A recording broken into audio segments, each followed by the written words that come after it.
Fala galera do canal, Professor Rafa trazendo mais um conteúdo de desenho geométrico.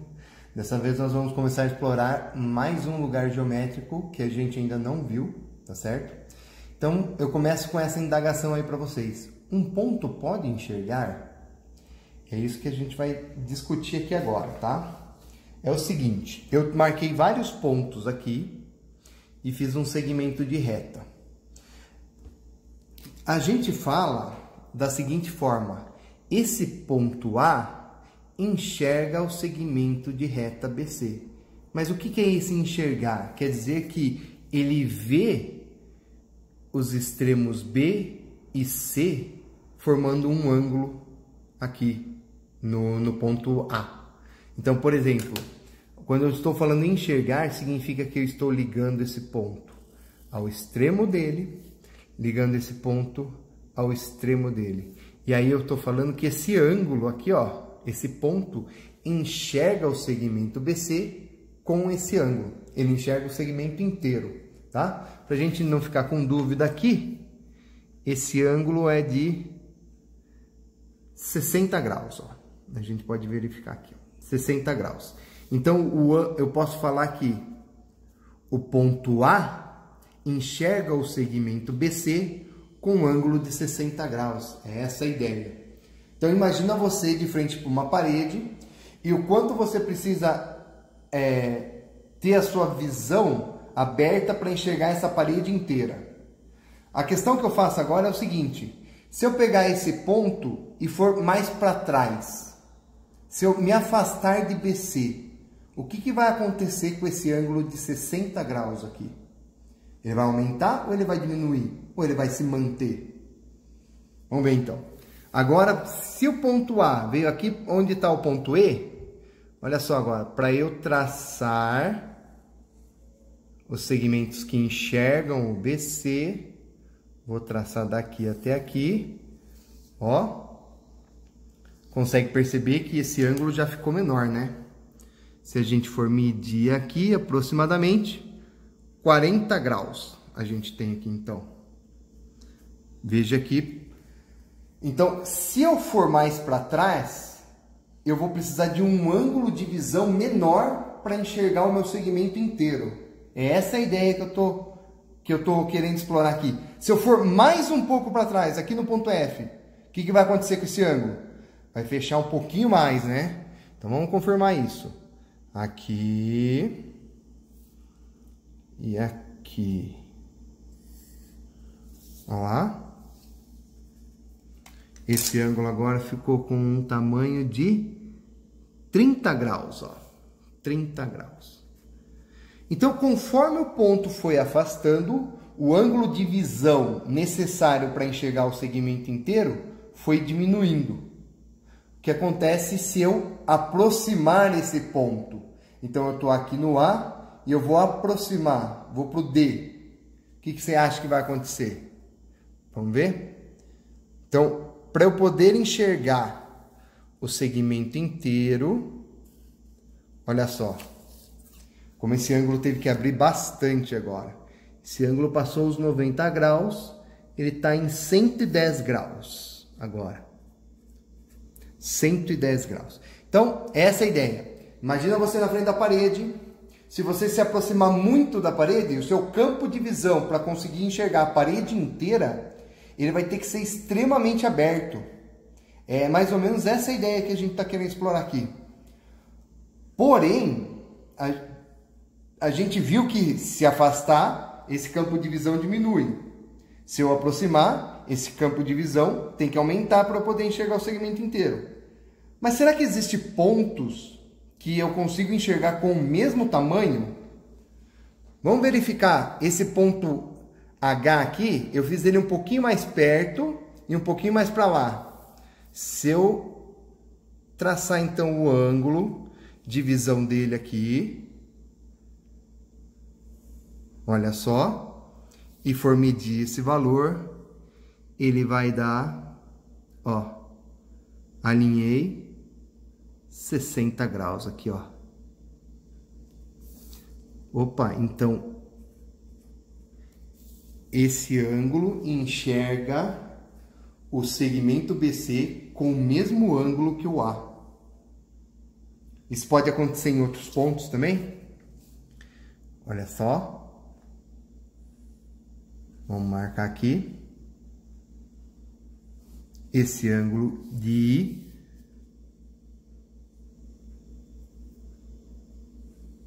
Aqui, ó. 60 graus também. Consegue perceber isso? Então, existem vários pontos em que é possível enxergar o mesmo segmento com o mesmo ângulo de visão. Como que eu determino esses pontos? Para determinar esses pontos, eles vão estar no mesmo arco. Eles têm que estar à mesma distância de um centro. Olha só. Se eu pegar aqui, abrir no B, no C, quer dizer, ó, pegar o meu compasso, passa pelo I, passa pelo A, passa pelo H, ó, e volta no B. Então, veja que se eu quiser falar que o campo de visão do B, para enxergar o BC, também é 60 graus, porque ele também passa pelo B, esse arco. Todos esses pontos desse arco que eu tracei, todos os pontos que estão aqui, enxergam o segmento BC com um ângulo de 60 graus. Então, o que é correto a gente falar? É correto a gente falar que, conforme a distância do ponto médio aumenta, do ponto médio do segmento aumenta, o ângulo vai diminuindo. Mas se essa distância ficar constante, ó, veja só, eu tenho uma constante aqui, né? A distância vai sempre ser constante do ponto médio. Se essa distância ficar constante, esse ângulo não muda. E aí, a gente vai ter isso aqui, esse arco, que a gente chama de arco capaz. E é isso que a gente vai aprender a construir agora, que é o nosso 6º lugar geométrico. Vamos construir então? Vamos começar então definindo o que é o arco capaz. Então, aqui eu coloquei par de arcos capazes. Então, a gente vai ver que não é um arco só, são 2, tá? Então, definição. O que é arco capaz? Todos os pontos que enxergam, e a gente usa essa palavrinha mesmo na geometria, tá? Não tem problema nenhum. Um segmento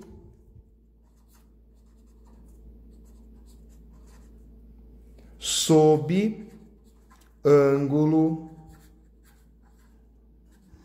de mesma medida. De mesma medida.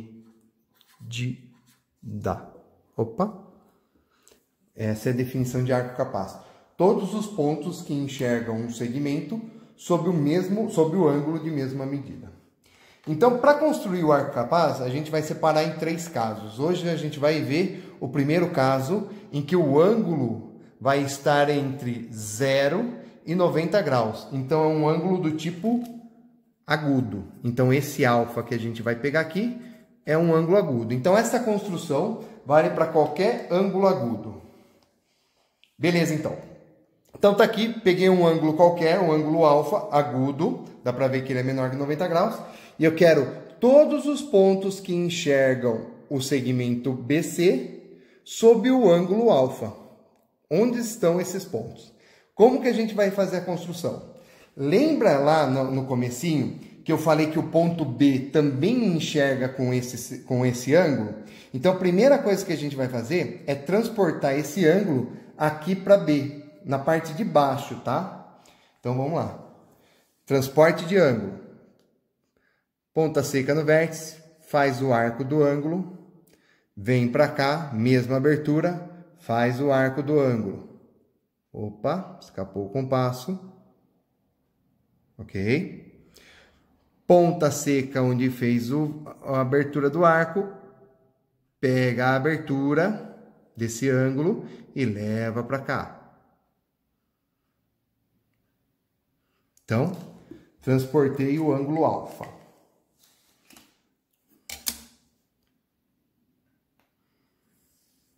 Aqui está nosso ângulo alfa.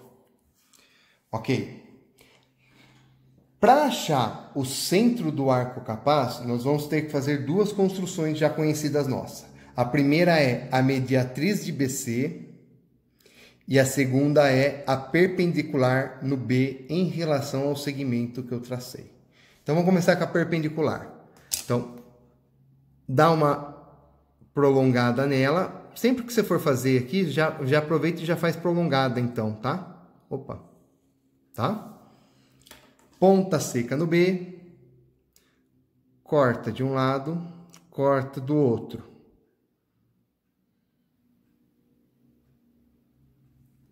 Abre um pouquinho mais, vai fazer, vai fazer o xizinho. Deixa eu só arrumar aqui, que não ficou legal. Tá? Ponta seca onde cortou, a abertura um pouco maior que a metade. Corta aqui, corta para cá, traça perpendicular em B.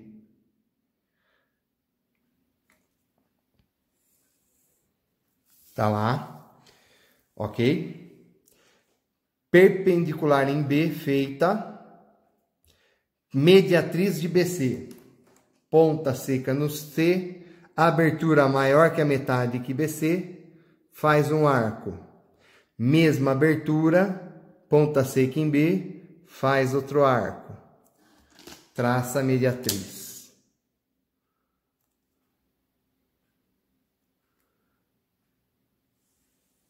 Tá lá?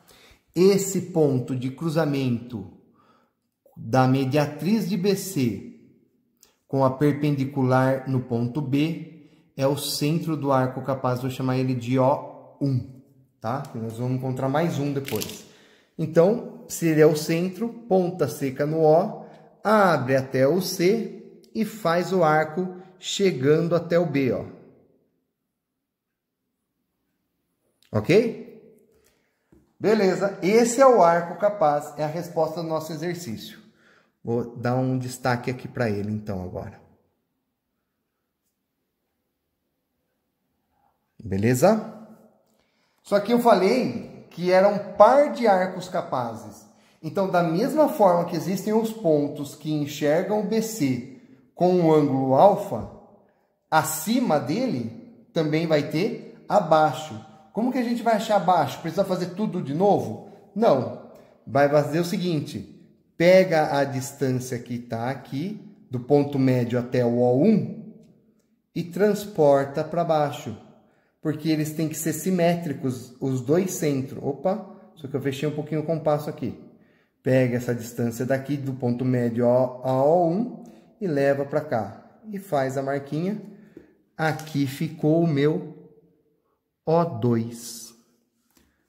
Ponta seca em O2. Abre até o C. E faz o arco capaz. Ó. Ó lá. Ele tem que ficar igualzinho de cima, tá? Então, tá aqui o segundo arco.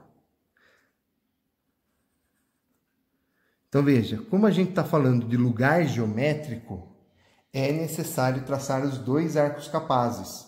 Porque lugar geométrico são todos os pontos que têm uma propriedade e mais ninguém tem. Então, para ser lugar geométrico, eu tenho que traçar todos. Tracei os que estão acima e tenho que traçar também os que estão abaixo. Gostou dessa construção? Deixe seu like, se inscreve no canal e compartilhe esse vídeo. Valeu, galera! Tchau, tchau!